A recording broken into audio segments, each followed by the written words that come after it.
மேசம். நம்ம மேசத்துக்கு போயிட்டோம். சரிங்களா? இது செவ்வாய் வீடு.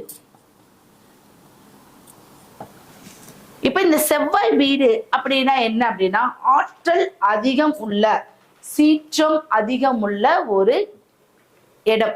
மேஷம் அப்படின்னா முதன்மை. இந்த முதன்மையான ஒரு கிரகம் செவ்வாயோடைய ஆதிக்கம் பெற்ற ஒரு கிரகம். அப்ப இந்த கிரகத்துல வந்து பாத்தீங்கன்னா சூரியன் வந்து அவர் வந்து மேஷத்தில் உச்சம் அப்படின்னு சொல்றோம். சனி பகவான் அங்க நீசம். அப்போ சனியால பாதிக்கப்பட்டவங்க மேச ராசிக்காரங்க கிட்ட ஜெயிக்க முடியாது. சனி வந்து மேச ராசியை ஜெயிக்க முடியாது. அப்ப அந்த மேச ராசிக்காரர்கள் சனி பயிற்சியால இல்ல ஏழரை சனியால பெரிய லெவல்ல பாதிக்கப்பட மாட்டாங்க அப்படிங்கக்கூடியதுதான் அதோடைய கருத்து. அப்போ இந்த மேச ராசியில ஒரு மாந்திங்கிற ஒரு கிரகம் இருந்தால், மேஷ ராசியில் மாந்தி இருந்தால், செவ்வாய் வீட்டுல மேச ராசியில மாந்தி இருந்தா அது உங்க லக்னத்துக்கு எத்தனாம் இடம்ங்கிறது அப்புறம் நம்ம பார்த்துக்கலாம். நம்ம அதுக்கு முன்னாடி தான் சொன்னோம், நம்ம இந்தந்த லக்னம் இந்தந்த பாவம்னு சொல்லியிருக்கோம். அப்ப மேச ராசியில மாந்தி இருந்தால் சீற்றம், அவசரமா ஒரு விஷயத்த செய்வீங்க. உங்களுக்குள்ள அதிகமான ஒரு கோபங்கள் வெளிப்படும். அரசு பாதுகாப்பின் மூலியமா சிரமமான ஒரு முறையில தான் உயர்வீங்க. இப்ப அரசாங்க உத்தியோகத்துல இருக்கீங்க, ஒரு பெரிய பதவியில இருக்கீங்க அப்படின்னா நீங்க ரொம்ப சிரமப்பட்டு தான் ஒரு ப்ரொமோஷன் வாங்குவீங்க. அடுத்தது அவங்க கிட்ட இருந்து பாத்தீங்கன்னா எனக்கு ஒரு இன்க்ரிமெண்ட் கிடைக்கணும் அப்படின்னா ஏதாவது ஒரு சிரமம் இருந்துகிட்டே இருக்கும். கோபங்கள், உங்களையும் மற்றவர்கள் கோபப்படுத்துவாங்க, நீங்களும் மற்றவங்களை கோபப்படுத்தக்கூடிய ஒரு அமைப்பு இருக்கு. அப்ப இந்த அமைப்பின் மூலியமாக நம்மளுக்கு பிரச்சனைகள் அதிகமாகும்.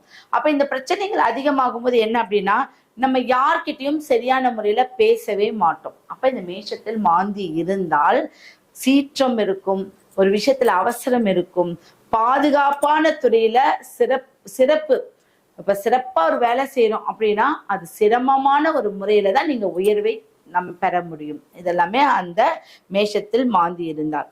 அப்போ அடுத்தது உடலில் ஒரு ஏதாவது ஒரு வெட்டுக்காயம் உண்டு பண்ணியே தீரும். உடம்புல பார்த்தீங்கன்னா ஒரு வெட்டுக்காயம், மூஞ்சியில தழும்பு இருக்கு, நெத்தியில தழும்பு இருக்கு, தாடையில தழும்பு இருக்கு, எனக்கு கை கால் வெட்டுப்பட்டுச்சு, கண்டிப்பாக மேசராசிக்காரர்கள் இது ஏதாவது ஒன்னால மாட்டிக்குவீங்க. அதுல மாந்தி இருந்துச்சு அப்படின்னா கண்டிப்பா ஒரு வெட்டு தழும்பு நம்ம உடலில் ஒரு காயம், தீராத ஒரு தழும்பை உண்டு பண்ணும். அப்போ இந்த மாந்தி அப்ப மேஷங்கிறது 1, புரியுதுங்களா? அப்போ இந்த மேஷம் அப்படிங்கக்கூடிய ஒரு இடத்துல நம்ம குளிகன்கக்கூடிய ஒரு கண்டம் ஆன ஒரு மாந்தி இருக்கும்போது இந்த செவ்வாய் பகவானுடைய காரகத்துவம் என்ன? கோபத்தை அதிகப்படுத்தும், ரத்தத்தை சூடாக்கும்.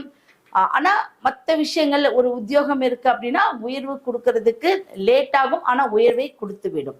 ஓகே, அப்ப இந்த மாந்தி இருந்தால் நம்ம என்ன செய்யணும்?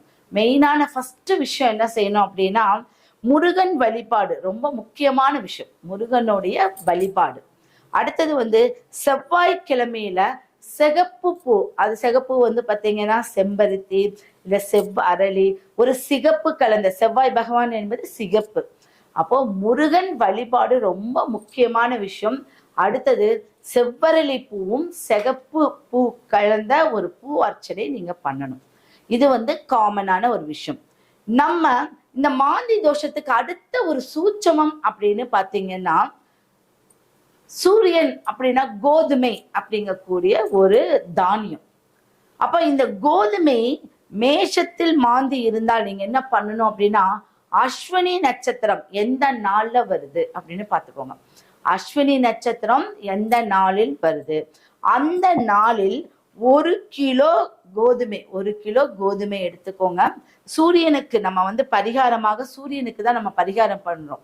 1 கிலோ கோதுமை எடுத்து அந்த கோதுமையில நீங்க ஏதாவது உணவு, சப்பாத்தி செய்யுங்க, கச்சாயம் சுடுங்க, அது கோதுமை கொண்டு நீங்க என்ன வேணாலும் செய்யலாம்.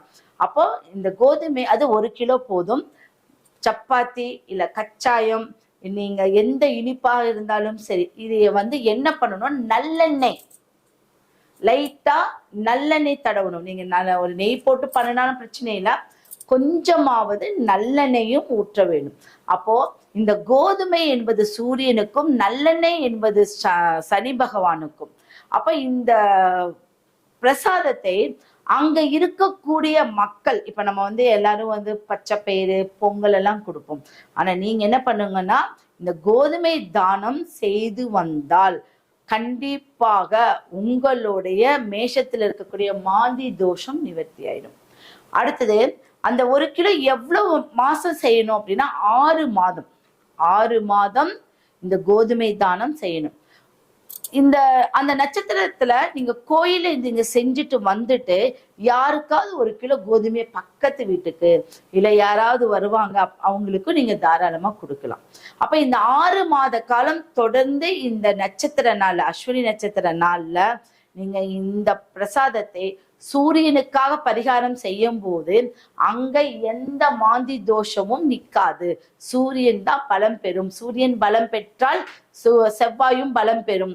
செவ்வாய் பலம் பெற்றால் அந்த மேச ராசி பலம் பெறும். இந்த பரிகாரத்தை செஞ்சுட்டு முருகன் வழிபாடும் செவ்வரளி, அடுத்தது சிகப்பு பூக்களால் நீங்க அர்ச்சனை, எந்த கோயிலுக்கு நீங்க அர்ச்சனை பண்ணாலும் சிகப்பு பூல செவ்வாய்க்கிழமையில அர்ச்சனை பண்ணும்.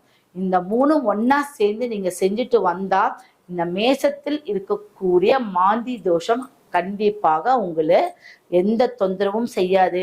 முயற்சிகள் வெற்றி அடையும். நீங்க செய்யற காரியம் தடங்கள் இல்லாமல் நடக்கும். இது ரொம்ப முக்கியமான விஷயம். அப்ப இத வந்து 6 மாதம் நீங்க செய்து முடிக்க வேண்டும். 6 மாசத்துல பாருங்க, ஒவ்வொரு மாசம் நீங்க செய்ய செய்ய 6 மாசத்துக்குள்ளேயே உங்களுடைய எல்லா பிரச்சனைகளும் தீர்றதுக்கு நல்ல ஒரு சொல்யூஷன் கிடைக்கும். சரிங்களா? இத நோட் பண்ணிக்கோங்க. இப்போ நம்ம யாருக்கு வந்து மேஷத்துல, இப்ப நீங்க பாவத்தை எடுக்காதீங்க, லக்னத்தை எடுக்காதீங்க. உங்களுக்கு எந்த இடத்துல மாந்தி இருக்கும் அந்த மாந்திக்கு உண்டான நம்ம பரிகாரங்கள் சொல்லியிருக்கோம். சரிங்களா? அடுத்ததா நம்ம